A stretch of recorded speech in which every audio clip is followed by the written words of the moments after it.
ডিমের এরকম একটা তরকারি হলে মাছ মাংসের আর প্রয়োজন হয় না। আসসালামু আলাইকুম, কেমন আছেন সবাই? আশা করি অনেক ভালো আছেন। ডিমের রেসিপিটা একটু দেখে আসি। আমি 3টা ডিম নিয়েছি, তার মধ্যে পরিমাণ মতো একটু লবণ, হলুদ এবং ধনিয়া পাতা দিয়ে আর সামান্য পরিমাণ একটু রান্নার তেল দিয়েছি। ডিমগুলোকে ভালোভাবে ফেটে নিয়েছি। এ পর্যায়ে কড়াইয়ের মধ্যে কিছু পেঁয়াজ কুচি দিয়ে দিলাম, কাঁচামরিচ 5 থেকে 7টা রসুনের কোয়া দিয়েছি, একটা টমেটোর অর্ধেক কুচি করে দিয়েছি, সামান্য হলুদ, লবণ এবং ঝালের গুঁড়া দিয়ে দিলাম। দিয়ে তো এই পর্যায়ে একটু পানি দিয়ে আমি চুলাটা জ্বালিয়ে দিলাম। আবার ঢাকা দিয়ে ঢেকে দিয়ে জাল হতে থাকবে। ডিমের এই রেসিপিটা বানানো কিন্তু একদমই সহজ, সাধারণ ঘরের উপকরণ দিয়ে বানানো যাবে।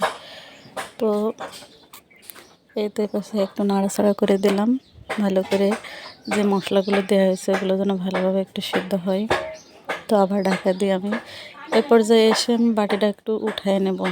উঠায় নিয়ে যে মশলাগুলো দিয়েছি ওটাকে ভালোভাবে একটা চামচের সাইজে একটু থেতলে করে নিতে হবে।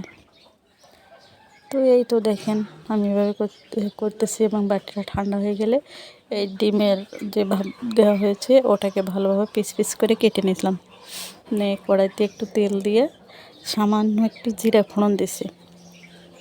মশলাগুলোকে ভালোভাবে কষিয়ে যে মশলাটা থেতলে করে নিলাম সেটার মধ্যে এবং তাতে একটু একটা আলু দিয়ে দিলাম, দিয়ে ভালোভাবে নাড়াচাড়া করে আলুটা একটু সেদ্ধ হলে তাই এর মধ্যে দিয়ে দেবো আমার সেই ডিমের টুকরাগুলো।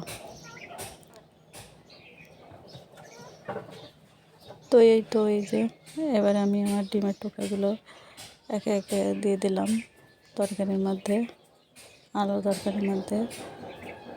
তো একটু নাড়াচাড়া করে নিয়ে সামান্য একটু নাড়াচাড়া করে নিয়ে এতে ঝোলের পানি দিয়ে দেবো। এবারে আমি তো ঝোলের পানি দিয়ে দিলাম। তো এই তো এভাবেই রান্না হয়ে গেল আমার একটি ডিমের তরকারি। শেষ পর্যায়ে এসে একটু ধনেপাতা ছিটিয়ে দিলাম। তো সবার কাছে কেমন লেগেছে সবাই কমেন্টে জানাবেন এবং আমার ভিডিও যদি ভালো লাগে তো লাইক কমেন্টের পাশে থাকবেন। সবাই ভালো থাকবেন, সুস্থ থাকবেন। আল্লাহ হাফেজ।